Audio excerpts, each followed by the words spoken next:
എനിക്ക് പീഡനവും മർദ്ദനവും ഏറ്റ പാടുകൾ കാണിക്കാൻ വേണ്ടി നബി തിരുമേനി സല്ലല്ലാഹു അലൈഹി വസല്ലമയുടെ അടുത്ത് ഖബ്ബാബ് റളിയല്ലാഹു അൻഹു വന്നപ്പോൾ ഖബ്ബാബ് റളിയല്ലാഹു അൻഹുവിനോട് നബി തിരുമേനി സല്ലല്ലാഹു അലൈഹി വസല്ലം പറയുന്നത്, ഇതിനേക്കാൾ വലിയ പീഡനങ്ങളേറ്റ ആളുകളുണ്ട്. ഈ ലാ ഇലാഹ ഇല്ലല്ലാഹ് എന്ന ആദർശം വിശ്വസിക്കുകയും അത് സ്വീകരിക്കുകയും അതിനുവേണ്ടി ജീവിക്കുകയും അത് പ്രബോധനം ചെയ്യുകയും ചെയ്ത മനുഷ്യർ മുൻകാലങ്ങളിലും കഴിഞ്ഞു പോയിട്ടുണ്ട്. അവർക്ക് വലിയ പീഡനങ്ങൾ ഏറ്റുവാങ്ങേണ്ടി വന്നു.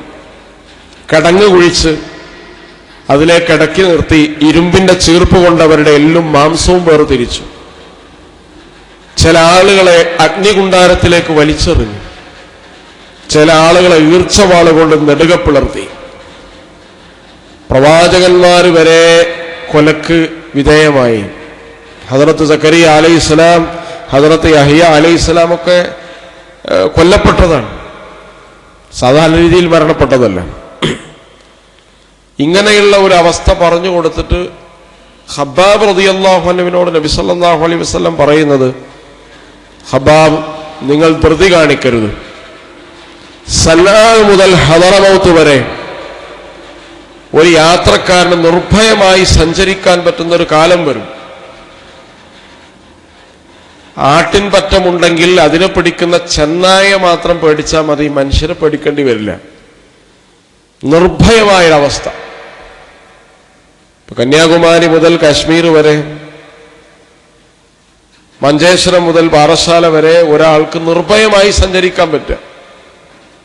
ഇതാണ് നബി സല്ലല്ലാഹു അലൈഹി വസല്ലമയുടെ വിഷൻ എന്ന് പറയുന്നത്. ഇതൊക്കെ ഹിജറക്ക് മുമ്പ് നടക്കുന്നതാണ്. ഈ കാര്യം പറയുമ്പോൾ നബി സല്ലല്ലാഹു അലൈഹി വസല്ലമക്ക് അർദ്ധരാത്രി കഅബയുടെ ചാരത്ത് പോയി 2 റക്അത്ത് നമസ്കരിക്കാനുള്ള സ്വാതന്ത്ര്യം പോലും ഉണ്ടായിരുന്നില്ല. നമസ്കരിക്കുന്ന സമയത്ത് അബൂജഹലും കൂട്ടരും താങ്ങിപ്പിടിച്ച് ഒട്ടകത്തിന്റെ ചീഞ്ഞളിഞ്ഞ കുടൽമാല നബിയുടെ കഴുത്തിലിട്ട കാലമാണത്. ആ ഒട്ടകത്തിന്റെ കുടൽമാലയുടെ ഭാരം സഹിക്കാതെ നബി പൊട്ടിക്കരഞ്ഞിട്ടുണ്ട് സുജൂദിൽ.